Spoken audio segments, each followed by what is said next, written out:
Buenos días, compañeras y compañeros. Mi nombre es Uwe Romero, graduado de la licenciatura en Sociología y parte del equipo de investigación. Sean bienvenidos y bienvenidas a la presentación de resultados sobre el estudio titulado Percepción sobre la gestión de la cuarentena en la población salvadoreña, julio del 2020, desarrollada por el Círculo de Investigaciones Sociológicas. Estamos seguros que la función de la investigación debe ser impulsada por nuestra Escuela de Ciencias Sociales. Para ello, hemos considerado necesario analizar las realidades salvadoreñas haciendo uso de las herramientas metodológicas cuantitativas y cualitativas, creando un equipo de investigación conformado por estudiantes, profesores, profesoras, docentes y profesionales, de manera tal que presentemos periódicamente el análisis científico de diversas problemáticas sociales de nuestro país. Por ahora, hemos logrado conformar este grupo de jóvenes estudiantes apasionadas por la investigación social, el cual ha sido denominado Círculo de Estudios Sociológicos, pero que aspiramos a transformarlo en un instituto de investigaciones sociales dentro de la Escuela de Ciencias Sociales, desde el cual se hace investigación social de la Escuela de Ciencias Sociales, desde donde se ejecute la función de investigación y donde se reúna un equipo multidisciplinario con proyectos de investigación que den cuenta de los problemas más importantes que como sociedad salvadoreña poseemos. En el año 2020, el problema que ha acaparado la atención nacional ha sido la pandemia COVID. Desde luego, no es un problema que deba invisibilizar las otras problemáticas sociales. No obstante, es un problema que debe ser estudiado desde la academia y, en el caso de las ciencias sociales, se puede abordar desde las diferentes perspectivas. En el caso que hoy nos reúne, queremos dar a conocer los resultados de una investigación cuantitativa desde la perspectiva sociológica, en la cual se analiza la percepción de la población salvadoreña sobre la gestión de la cuarentena, medida utilizada a nivel mundial para detener el avance de la pandemia. Recordemos que el gobierno salvadoreño fue uno de los primeros en América Latina en implementar esta medida a partir del 11 de marzo, prolongándose hasta el 15 de junio, y actualmente el país no cuenta con una cuarentena y se ha modificado el restablecimiento de las etapas anunciadas por el gobierno para reactivar la economía. La etapa 2 se ha planteado iniciar hasta el 20 de agosto. Sin embargo, el contagio por casos de COVID sigue al alza. Hasta el día de ayer domingo, los datos oficiales nos indican que más de 17.500 personas tienen el virus del COVID. 477 personas han fallecido y más de 1.800 personas, de 8.000 personas se han recuperado. Finalmente, debemos decir que la pandemia ha causado angustia, disputas políticas sin sentido, pero además tras ella viene una estela de problemas que también deben ser estudiados desde las ciencias sociales. Y hacia ello estamos abocados y abocadas en nuestra Escuela de Ciencias Sociales, por ahora desde el Círculo de Estudios Sociológicos. Con esta breve presentación damos paso a las palabras del decano de la Facultad de Ciencias Humanidades, maestro Wilman Herrera. Adelante.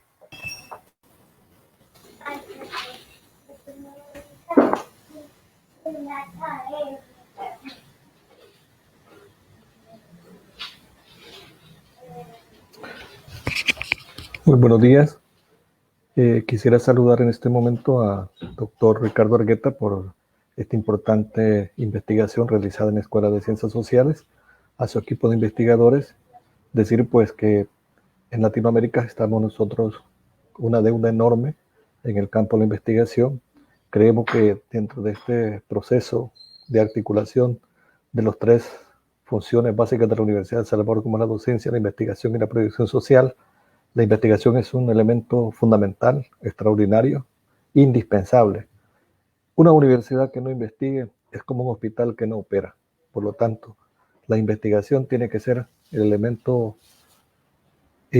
hilvanador de las dos acciones más dentro del quehacer universitario. Y quisiera decir, pues también felicitar al equipo de investigadores que lo han hecho, sobre todo ad honorem, y que me gustaría en adelante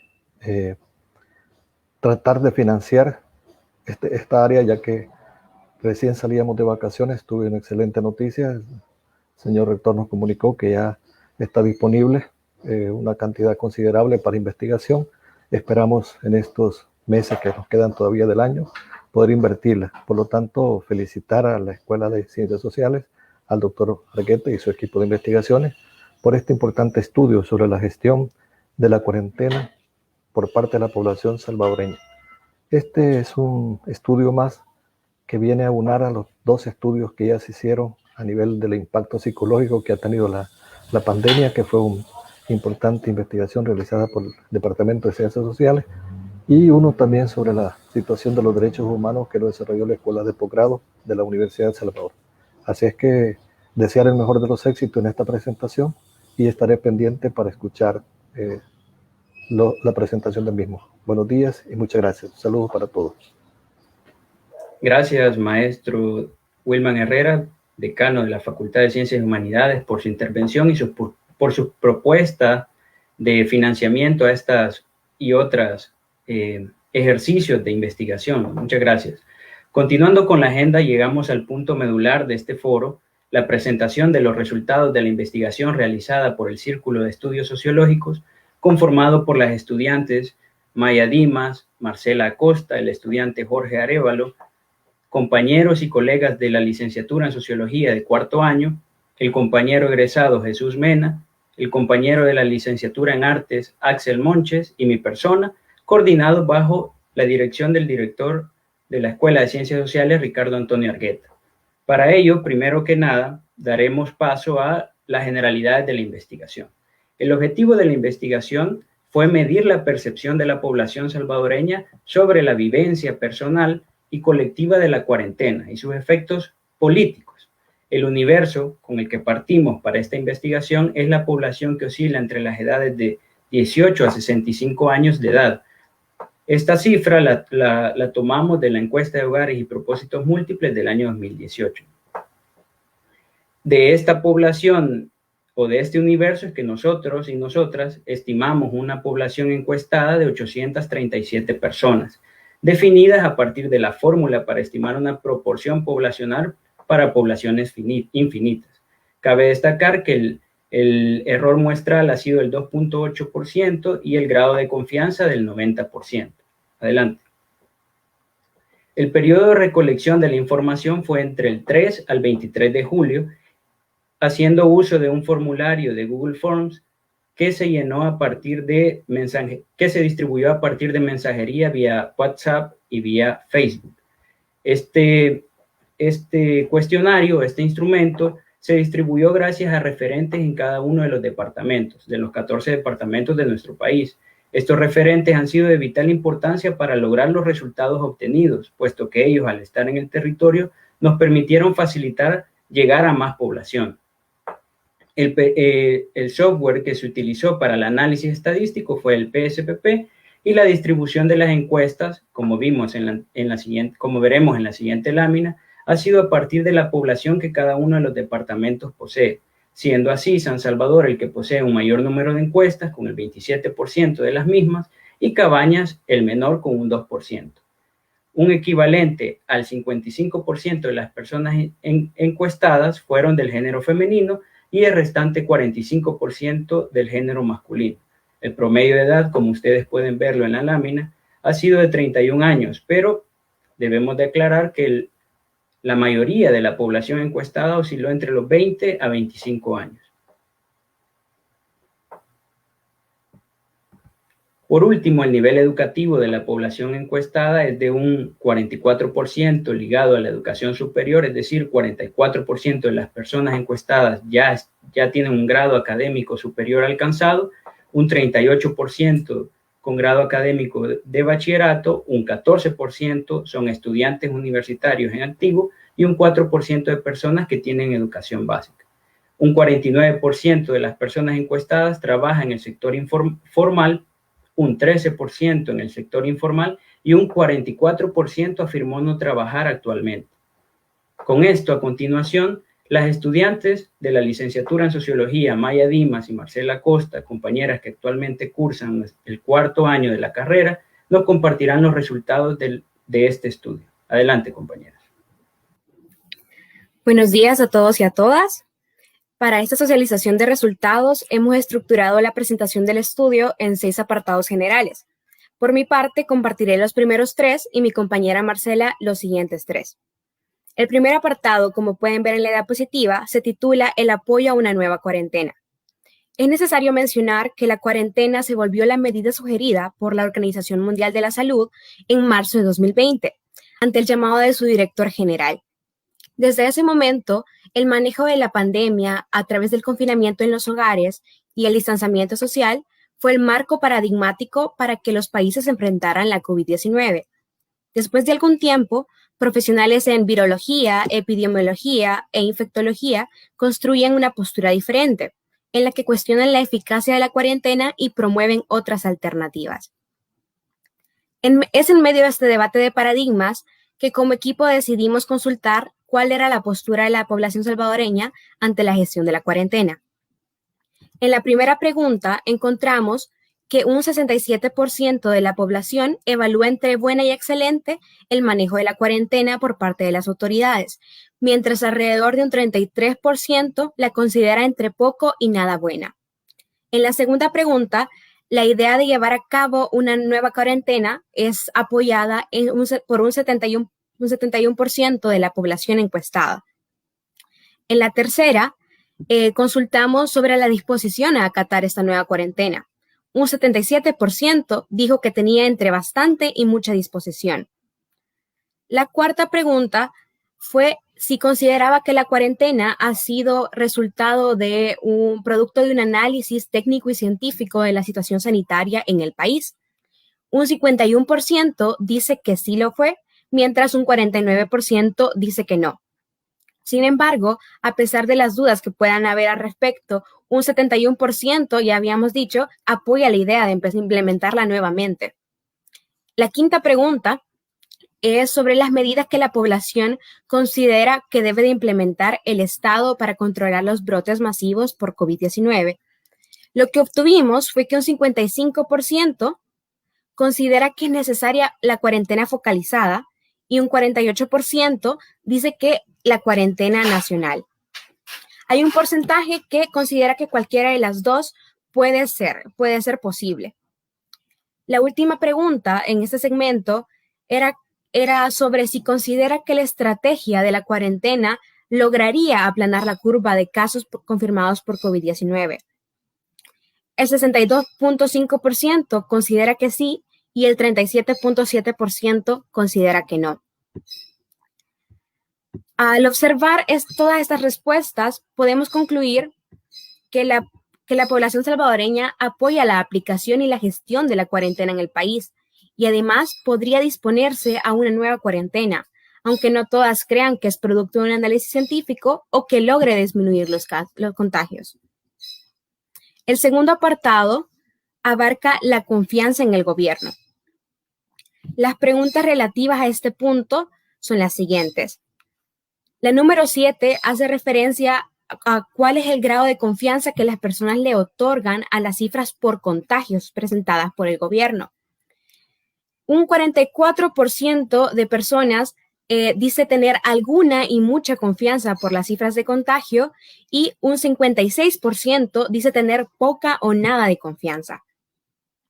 La pregunta 8 es referida a las cifras otorgadas también por el gobierno, pero en cuanto a los fallecimientos. Un 40% le otorga alguna o mucha confianza, mientras el 60% le da poca o nada de confianza a las cifras de fallecimientos. En cuanto al uso efectivo de los recursos públicos, que es la pregunta número 9, un 52% expresa entre alguna o mucha confianza, mientras un 48% manifiesta poca o nada de confianza. En resumen, la población encuestada tiene desconfianza en los datos presentados durante la pandemia y en el uso de los recursos públicos. Aquí es donde encontramos una contradicción, porque en el bloque anterior las personas expresaban que sí ha habido una buena gestión, pero en este bloque dejan entrever que hay una desconfianza en las instituciones, tal como lo plantea el sociólogo Manuel Castells. Se puede concluir que hay una tendencia a desconfiar de las instituciones, pero esta vez los salvadoreños y salvadoreñas consideran que la figura presidencial no es una de ellas. El tercer apartado le llamamos la cultura de la irresponsabilidad.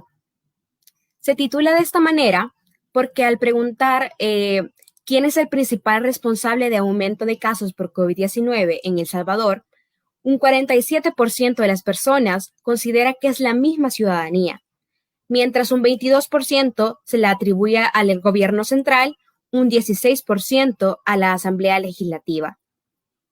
A partir de esas respuestas, emprendimos una discusión sobre el fuerte imaginario colectivo que hay acerca del salvadoreño o salvadoreña, donde adjetivos tales como vago, irresponsable, inconsciente y desconsiderado figuran como características de nuestra idiosincrasia.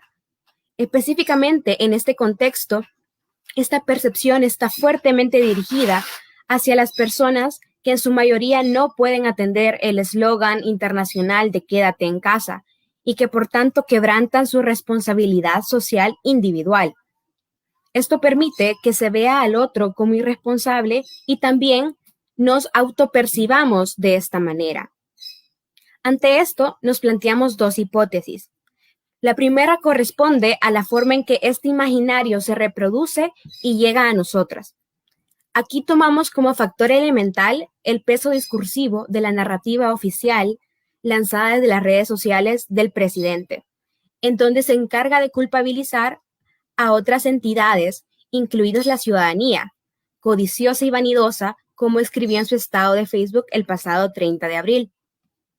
Este actuar visibiliza la irresponsabilidad a un nivel macro, en donde los actores políticos son irresponsables al ser incapaces de reconocerse parte de la crisis.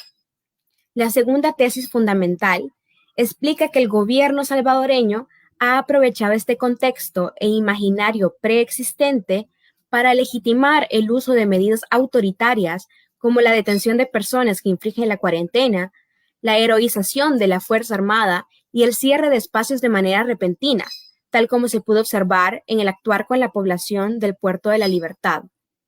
A partir de esto, concluimos, entonces, que si la mayoría de la población respalda la premisa de los salvadoreños no hacen caso, fácilmente pueden aceptar la continuación de la frase, hay que hacer que hagan caso. Bueno, esos fueron los primeros 3 apartados y cedo la palabra a mi compañera Marcela. Bien, tengan todos y todas muy buenos días. Mi nombre es Marcela Costa y les voy a compartir los últimos 3 apartados de este estudio. El apartado número 4 abarca sobre los afectados directamente por la enfermedad. Como sabemos, desde la confirmación del primer caso positivo de COVID en el país, del 18 de marzo hasta la fecha, las cifras de casos en El Salvador sobrepasan los 17,000 contagios, de los cuales 477 personas han fallecido. En este contexto, se le preguntó a la población salvadoreña si conocía alguna persona que había presentado los síntomas de la COVID-19, donde obtuvimos un 71% de personas que indicaron que conocían a una persona que había presentado los síntomas.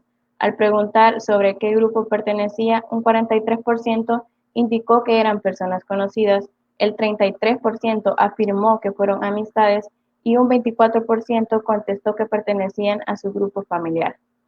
En ese sentido, también se preguntó sobre si conocía a una persona que había fallecido de COVID, donde el 61% de las personas afirmó que sí conocía a una persona que había fallecido por el COVID-19. Y al preguntar al grupo al que pertenecía, el 67% afirmó que era una persona conocida, el 25% indicó que eran amistades y únicamente el 8% respondió que pertenecía a su grupo familiar. Al conocer estos datos fue de suma importancia indagar también sobre el miedo que esto le generaba a las personas de contagiarse de COVID, donde tuvimos un acumulado de un 86% entre mucho, bastante y algo de miedo. En este momento, El Salvador se encuentra en la fase de mayor transmisión de la COVID-19, donde se han reportado de 300 a 400 nuevos casos de coronavirus. Los datos obtenidos sobre los contagios y fallecimientos de personas conocidas, amistades o familiares de las personas que encuestamos reflejan el desarrollo que la COVID-19 está teniendo en el país. Y esto a su vez genera un alto porcentaje de personas que sienten miedo a contagiarse de la COVID-19. Muy bien, ahora pasamos al apartado número 5 que habla sobre el medio de comunicación por las que las personas preferían informarse en el contexto de la pandemia, donde tenemos que las redes sociales, como todos saben, se ha convertido en un espacio mediático, sobre el cual quien tiene el control de estas es quien ejerce la dominación a través de la manipulación y desinformación. Es ahí donde los usuarios de Internet y sobre todo de las redes sociales deben asegurarse que los medios digitales que utiliza para informarse sobre la pandemia sean sitios con respaldo científico. En ese sentido, se le preguntó a la población salvadoreña por el medio de comunicación sobre el cual se informaba, donde obtuvimos que un 28% se informaba a través de medios televisivos y la gran mayoría, con un 68% de la población encuestada, manifestó que se informaba a través de redes sociales. Al preguntarle el nombre de las redes sociales que más utilizaban, salieron Facebook y Twitter como los más utilizados por la población. Para el sociólogo Manuel Castel, el Internet es una creación cultural que refleja tanto los principios y los valores de sus inventores, que también fueron sus primeros usuarios y experimentadores. A través de esta red se producen modificaciones en los modos de vivir y convivir de las personas, tanto en los hábitos de consumo y nuevas formas de informarse. En ese sentido, el aumento exponencial de noticias falsas, ya sea de tratamientos o remedios caseros que ayudan a afrontar la COVID-19, o incluso los casos de muertes sospechosas por enfermedad y videos alarmantes que son usados para infundir el miedo y el pánico en las personas, son ejemplos de lo que se explica como infodemia. Al no existir un control de lo que se difunde o se comparte en esta red de Internet, se produce una desinformación masiva que puede causar afectaciones a la salud física y mental de las personas. También hay que mencionar como un dato importante que el 75% de las personas encuestadas están entre los rangos de edad de 18 y 35 años, y este es el grupo de la población que hace mayor uso de redes sociales. Ahora pasamos al último apartado que habla sobre la automedicación. En ese sentido, se le preguntó a la población si había presentado un conjunto de síntomas que le hicieran suponer que había padecido de COVID-19, donde obtuvimos que un 31% de las personas encuestadas manifestaron haber tenido o presentado algún síntoma de COVID-19. Entre los síntomas generales tenemos con un 70% de elección dolor de cabeza, un 58% de elección dolor de garganta, un 42% fatiga, un 40% fiebre, un 40% de elección tos. Y referente a los síntomas específicamente que se le atribuyen al COVID-19, están la pérdida del gusto con un 24% de elección y la pérdida del olfato con un 27% y la dificultad para respirar con un 23% de elección. Al conocer estos datos también fue de suma importancia preguntarle a la población qué había hecho al respecto al presentar estos síntomas, donde obtuvimos que el 78% optó por automedicarse. También optó por la preparación de remedios caseros y el uso de protocolos médicos en línea que circularon en las distintas redes sociales. Y únicamente el 5% buscó atención en salud pública y un 12% buscó atención en salud privada. Como sabemos, en Latinoamérica el tema de la automedicación está ligado a las prácticas culturales de las personas, que no confían en un sistema de salud deficiente y que en un contexto como el actual que estamos viviendo sobre la pandemia se encuentra colapsado. Entonces, por lo tanto, no es de admirarse que el 78% de la población encuestada haya optado por automedicarse. Bien, con esto concluimos la presentación de los resultados del estudio. Esperamos sus comentarios y preguntas en el siguiente espacio. Muchas gracias. Muchas gracias, compañeras, por compartir hallazgos tan importantes encontrados en esta investigación. Naturalmente, será tarea de todas y de todos profundizar en cada uno de los 6 apartados presentados a partir de nuestros conocimientos, nuestras disciplinas y nuestras realidades. Pasaremos en este momento a las conclusiones de la investigación presentadas por el director de la Escuela de Ciencias Sociales y coordinador de este espacio denominado Círculo de Estudios Sociológicos, el doctor Ricardo Antonio Argueta. Posteriormente a él daremos paso a preguntas o interrogantes, comentarios que tengan ustedes. Adelante, doctor. Bueno, tengan muy buenos días las compañeras y compañeros que están en la mesa de presentación de este trabajo de investigación, pero también extiendo mis saludos a todas las personas que nos están sintonizando a través de Facebook.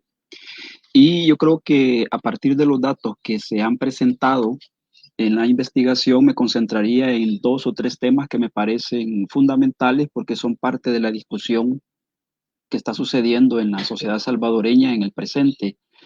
En primer lugar, me parece que sobre la discusión del tema de la cuarentena, lo que hemos encontrado en este estudio es que hay un apoyo bastante grande, según los porcentajes que presentaron las expositoras, hacia la gestión de la cuarentena, en primer lugar, y en segundo lugar, hacia la disposición a una nueva cuarentena.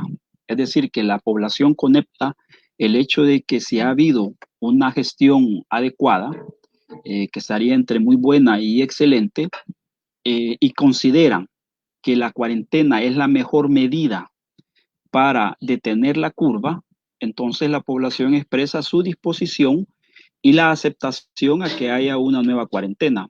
Tal vez la discusión se concentra en determinar si esa cuarentena tiene que ser cuarentena nacional o una cuarentena focalizada, pero el tema de la cuarentena no es discusión. Es decir, que en la temática sobre las medidas que se deben de tomar para enfrentar la pandemia, nos parece a nosotros que prevalece este paradigma de que la mejor medida hoy por hoy es el tema de la cuarentena. Al menos así lo refleja la encuesta, así lo reflejan nuestros porcentajes que se han presentado anteriormente. Esto significa, por lo tanto, que en términos políticos, vamos a decirlo de esta manera, nos parece que el gobierno salvadoreño y especialmente la figura presidencial recibe o se le endosa un apoyo bastante grande, ¿verdad? En el sentido de que si él insiste en que es necesario hacer una cuarentena, ahora le llama a él una cuarentena estricta, el apoyo que expresa una buena parte de la población se endosa también como un apoyo político a la postura del gobierno, ¿verdad?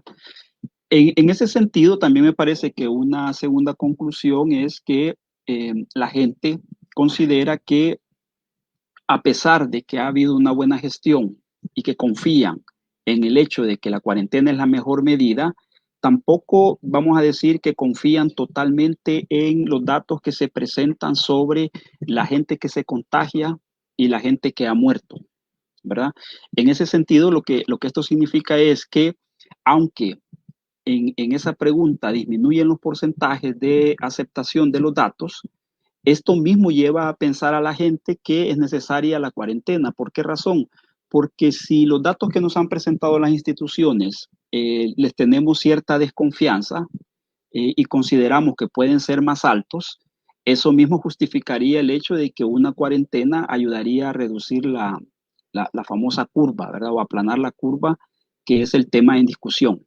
Por lo tanto, en síntesis, consideramos que hoy por hoy, según el estudio que nosotros hemos realizado y que les han expuesto las compañeras, para la población salvadoreña el ejecutar una cuarentena resulta ser la mejor medida.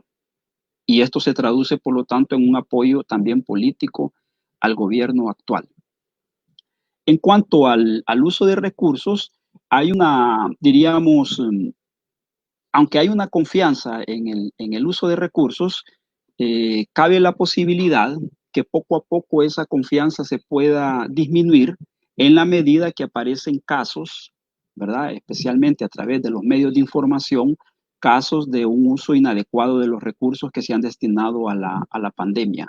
Nos parece que todavía hay una confianza bastante importante en el gobierno sobre el uso de los recursos, pero que esta podría tender a disminuir si siguen abriéndose casos en los cuales se manifieste que el manejo de los recursos no ha sido tan cristalino o tan claro como se ha pensado, ¿verdad? Aquí creemos que todavía la población otorga cierta confianza al gobierno. Pareciera que es muy temprano para pensar que la gente pueda comenzar a cuestionar ese uso de los recursos y por lo tanto consideramos que en la medida que el gobierno le ponga atención a este tema, la confianza se puede mantener, pero en la medida que empiecen a darse casos en los cuales se informa de funcionarios que no hacen un uso adecuado de los recursos o que han hecho un tráfico de influencias con los recursos, la confianza comenzaría a desaparecer. Otra conclusión que me parece sumamente importante es el tema de la cultura, ¿verdad? En la pregunta que se hace sobre la responsabilidad, quién es responsable de que haya más contagios, sigue existiendo en la sociedad salvadoreña la idea que la sociedad como tal o los individuos muestran mucha irresponsabilidad. Es decir, el énfasis que le puso la población o la gente que fue encuestada hacia quiénes son los responsables recayó en la misma ciudadanía. Entonces aparece aquella idea de que la gente no hace caso. Y esto es peligroso en el sentido de que al plantearse que la población no hace caso, entonces esto justifica el uso de la violencia o el uso de la mano dura para que la gente haga caso. Y la población justifica que si no hacen caso, se puede justificar que el gobierno haga uso de la mano dura, lo cual es peligroso porque esto nos indica que entonces en El Salvador, en los últimos 25 años, a pesar y en contra de la firma de los acuerdos de paz, en el tema de las estructuras de violencia, hemos caminado muy poco a tratar de desarticular esas estructuras de autoritarismo y de violencia. Y además de eso, hay una tendencia a justificar, ¿verdad? Que eso es viable, que es pertinente porque hay una cultura de irresponsabilidad y esa cultura de irresponsabilidad se puede disminuir ejerciendo la mano dura. Es decir, este es un tema que incluso en futuras investigaciones para la Escuela de Ciencias Sociales tendría que también incluirse otras perspectivas. Y en ese sentido quisiera finalizar diciendo que este círculo de investigación, este círculo de estudios sociológicos que inicia, vamos a decir que su fundación es este día con la presentación de esta investigación. Queremos llevarlo a un nivel institucional, queremos que sea un centro de investigaciones o un centro de investigaciones o de estudios sociales de la Escuela de Ciencias Sociales, adscrito a la Escuela de Ciencias Sociales, donde hayan profesores, profesoras, estudiantes que les interese el tema de la investigación social, para que hacia futuro consolidemos una entidad que se dedique a la investigación dentro de las ciencias sociales de manera multidisciplinaria. Ahora empezamos con una perspectiva sociológica, pero la aspiración es que esta perspectiva sociológica se amplíe a una perspectiva antropológica, a una perspectiva historiográfica y evidentemente a una práctica desde también la praxis del trabajo social. Entonces, lo que quiero mencionarles con esto, aparte de los resultados de la investigación, es que queremos crecer como círculo de investigación y queremos darle una perspectiva completa o total dentro de las ciencias sociales, ¿verdad? Por eso hacemos esta presentación también para motivar al auditorio, a los estudiantes, a los profesores, a las profesoras, a que es necesario que dentro de nuestra escuela hagamos énfasis en el trabajo de investigación, ¿verdad? Y por lo tanto me gustaría también agradecer a las compañeras, las estudiantes de último año que tienen también de cuarto año, que tienen además una motivación por el tema de la investigación social, que eso me parece sumamente importante. También a los compañeros que han estado trabajando en esta investigación, que hacen un buen manejo de las herramientas científicas, porque lo que nos interesa es que hagamos investigación desde la perspectiva científica, ¿verdad? ¿Qué quiero decir con esto? Bueno, que nosotros tenemos que anteponer y explicar e interpretar lo que nos dice la realidad, ¿verdad? Y no nuestra visión ideológica.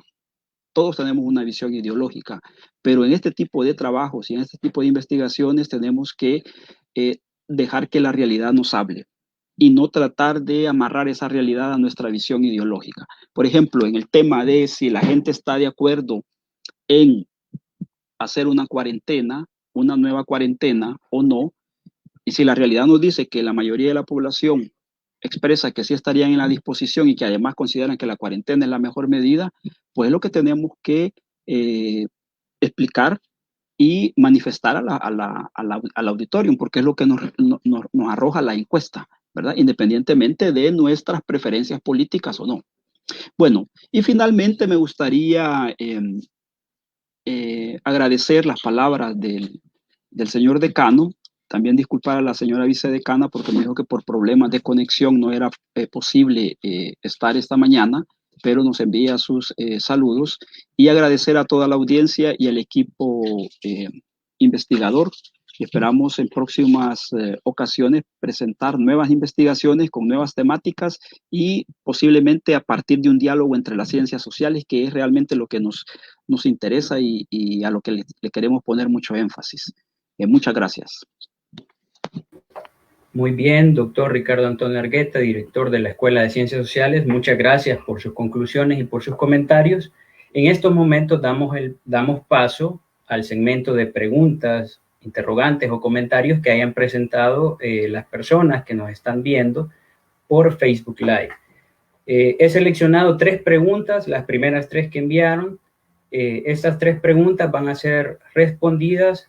La primera, la compañera Maya, la segunda, Marcela, y la tercera le pediría al doctor Argueta que la responda. De igual manera, si hay espacio, si estas preguntas son respondidas en el menor tiempo posible, pues daremos paso a otras participaciones, porque estoy viendo ahorita que están llegando más comentarios y preguntas. Primero, compañera Maya, nos preguntan qué hay sobre la gestión y la transparencia de los fondos de parte del gobierno y los funcionarios públicos hacia el combate del COVID-19. Esta pregunta la hace el compañero Oscar Halliwell. Bueno, para contestar esa pregunta, podemos decir que en nuestra encuesta, 1/4 de la población no tiene nada de confianza en el uso de los fondos públicos, y solamente un 25% dice tener poca confianza. Y es que durante la gestión de la pandemia se han mostrado irregularidades, precisamente destapadas por investigaciones periodísticas. Por mencionar algunas, por el corto tiempo, han habido compras a empresas de familiares y socios de funcionarios públicos. También compras de insumos médicos a empresas que se encargaban, por ejemplo, a producir mercancías para autos. Entonces, aún así, en nuestros resultados de la encuesta, hay un porcentaje de personas que aún confía.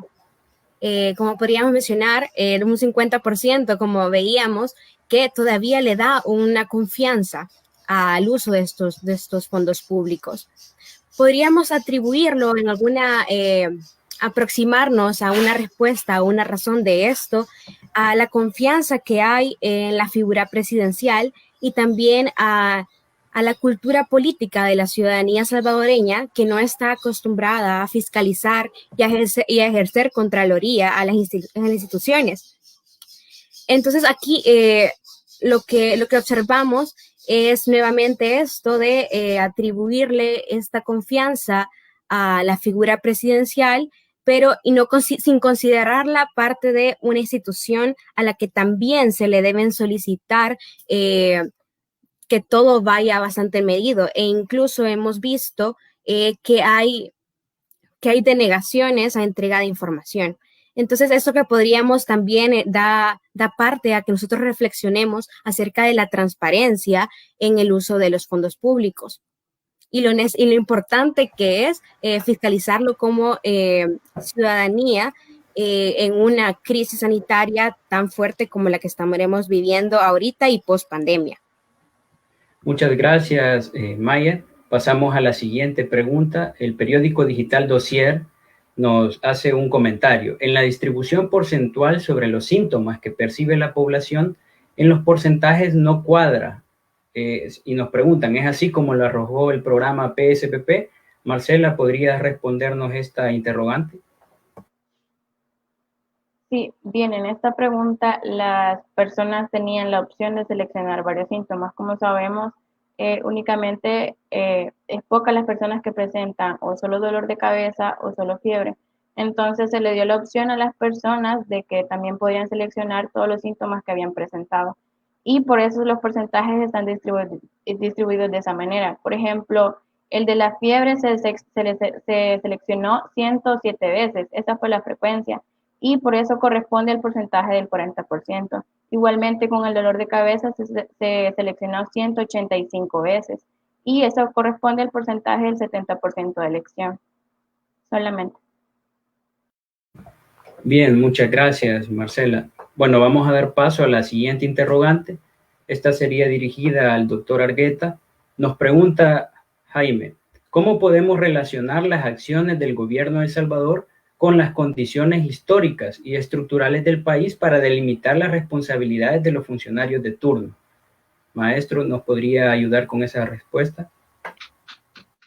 Bueno, en realidad la pregunta es una pregunta de largo aliento, ¿verdad? Porque cuando hablamos de las condiciones históricas y estructurales, si me lo pregunta a mí, lo hago desde el análisis desde las ciencias sociales y lo que hemos visto en el primer año de gobierno del actual presidente, yo diría que en términos de condiciones, porque está preguntando históricas y estructurales, me parece que lo que se ha movido en las estructuras políticas, económicas, sociales de El Salvador y especialmente lo que usted menciona de las responsabilidades de los funcionarios de turno es casi insignificante, ¿verdad? Es decir, lo que estamos viendo en la actualidad es que en términos de condiciones estructurales, de condiciones históricas, muchas prácticas que se están llevando a cabo en este momento son prácticas que se vienen arrastrando en los últimos, yo diría en el último siglo, ¿verdad? Me refiero a que los funcionarios den cuenta de cómo utilizan los recursos, cómo usan los recursos y den cuentas claras y precisas a los ciudadanos que les eligieron y al resto de la ciudadanía, porque al final los que les eligieron o no son ciudadanos y ciudadanas salvadoreñas y tenemos y tienen derecho a que los funcionarios rindan cuentas, como diría un refrán popular, cuentas cabales, ¿verdad? Por lo tanto, yo creo que muchas de las acciones son acciones que repiten el pasado, ¿verdad? Y que reproducen esas estructuras históricas que nos llevan a pensar que siempre se trata de manejar, que siempre se trata de hacer un manejo del uso de recursos de forma discrecional, lo cual en realidad la ciudadanía salvadoreña no tendría por qué aceptar, ¿verdad? Si hemos indicado que en el pasado los funcionarios manejaron los recursos a su manera, no dieron cuenta de ellos o mintieron, no tenemos por qué aceptarle a ningún gobierno, ni en el presente, ni en el futuro, que siga con esas prácticas, ¿verdad? Terminaría diciendo, bueno, en una sociedad, si queremos mover esas estructuras en las cuales los funcionarios están acostumbrados a no dar cuentas, si las queremos mover, pues tenemos que exigirle a los funcionarios que sean transparentes, a que respeten las instituciones que se encargan de verificar que el manejo de los recursos sea transparente, y en esas instituciones se tienen que colocar a las personas que tengan un currículum intachable de ética y de respeto al manejo de recursos públicos. Bien, muchas gracias, doctor. Vamos con, bueno, tenemos todavía 3 minutos de preguntas o de comentarios. El compañero Alex Poca nos plantea la siguiente interrogante. Según el medio de información que utilice la población, ¿incide en la percepción de la gestión de la pandemia que estos tienen? Esta pregunta o este apartado ha sido desarrollado por la compañera Marcela Costa, así que le damos paso a la compañera. Sí, claramente tiene que ver y incide bastante en cómo la gente percibe esto. Si nosotros vemos a través de las redes sociales circulan videos videos alarmantes y que esto infunden pánico en la población. Así también tenemos que mencionar que el presidente Nayib Bukele es el que utiliza más estas redes sociales y es a través de estas donde él informa a la población y es por esa razón también que la gente ha seleccionado este medio como por el cual se informan y esto incide de manera muy importante en la población porque es ahí donde las personas se informan y ven de esta manera cómo va desarrollándose la pandemia. Entonces, es ahí donde la gente incluso toma sus consideraciones respecto a los remedios o protocolos médicos en línea. Tenemos el caso de la doctora Barrientos con su lineamiento para contrarrestar los síntomas del COVID que circuló, y mucha gente también la utilizó. Entonces, es de suma importancia que las personas que visiten estos medios o utilicen estos medios para informarse, sepan y verifiquen sobre su cientificidad. O sea, la información que tiene y que se difunde a través de esto, no toda es verídica, y entonces es ahí donde la población también tiene que tener en cuenta a la hora de informarse por estos medios sobre la cuarentena. Muchas gracias, compañera. Bueno, hay un minuto ahorita todavía para hacer una pregunta más. Vamos a retomar la interrogante que plantea el compañero Ricardo Castillo, que nos pregunta: ¿qué importancia tiene para ustedes los estudios de investigación independientes a los que realiza el gobierno o entidades afines en este contexto? Quizás esta la responderé yo con 3 puntos bien concretos. El primero, para nosotros y nosotras desde la Escuela de Ciencias Sociales, pues la primera importancia que tiene realizar estos estudios, naturalmente, será poner en práctica los conocimientos que hemos aprendido en nuestra disciplina, en este caso en la licenciatura en Sociología. Segundo, la importancia que tiene es retomar o adquirir una experiencia en el campo investigativo. Y tercero, generar una opinión pública, científica y académica de calidad. Y en este último es donde creería yo que nos diferenciaríamos de esas investigaciones que dependen estrictamente del gobierno, porque obviamente esas investigaciones plantearán resultados positivos para la administración pública, ¿no? En este caso, si se fijan ustedes en los resultados planteados por las compañeras, vemos 2 extremos. Por un lado, la población que acompaña a la presidencia, que acompaña al presidente Nayib Bukele, que lo apoya, que lo respalda, pero por el otro lado también la población, esa misma población que está respaldándolo, afirma que no confía en las instituciones de gobierno, ¿ya? Ese análisis difícilmente lo podremos encontrar en investigaciones, encuestas que vienen propiamente desde el gobierno. Otra pregunta que nos hacían era el proceso de la encuesta. Bueno, partíamos de que cada departamento tiene un porcentaje de población relacionado o en relación al total de la población en El Salvador, ¿ya? Es decir, un 27% en San Salvador, un 14% en La Libertad y así sucesivamente. Ahora, al elaborar la fórmula para seleccionar nuestro tipo de muestra, nos damos cuenta que nos da 837 personas que vamos a tener que, en este caso, encuestar.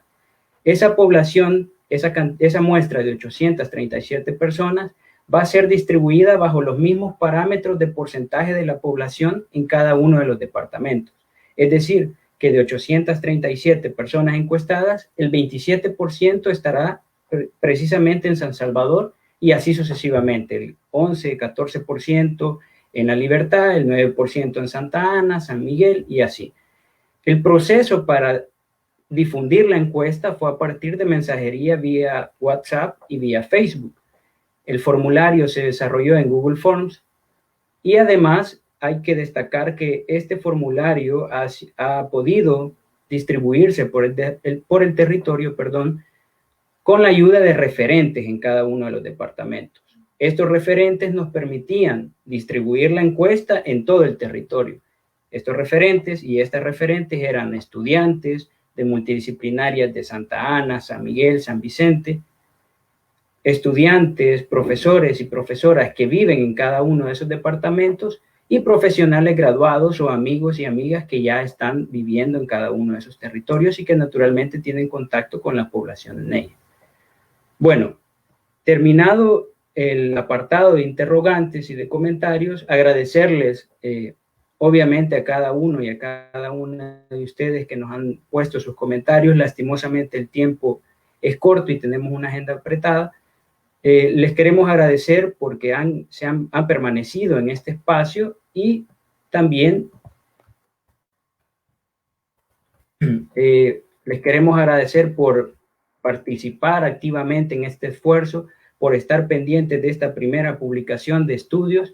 Les queremos hacer de su completo conocimiento que el informe de resultados de esta investigación estará siendo subido en las plataformas de la página de la Asociación de Estudiantes de Sociología en el transcurso de esta semana, al igual que la presentación y también una serie de infografías que nos permiten retomar apuntes o temas específicos que nos interesan mostrarles a cada uno y a cada una de ustedes. Así que estén pendientes, porque en ese instrumento pues podrán encontrar el análisis de cada uno de los 6 apartados e incluido un apartado séptimo que tiene que ver con la economía familiar en tiempos de pandemia, así como también cada una de las interrogantes, preguntas, respuestas que la población detalló en cada una de estos puntos dentro de la encuesta. No nos queda más que agradecerles por su atención, les deseamos un feliz inicio de semana y estén seguros y seguras que nos volveremos a encontrar en una próxima presentación de resultados de investigación de este círculo de estudios sociológicos. Pasen un feliz día y un feliz inicio de semana. Muchas gracias.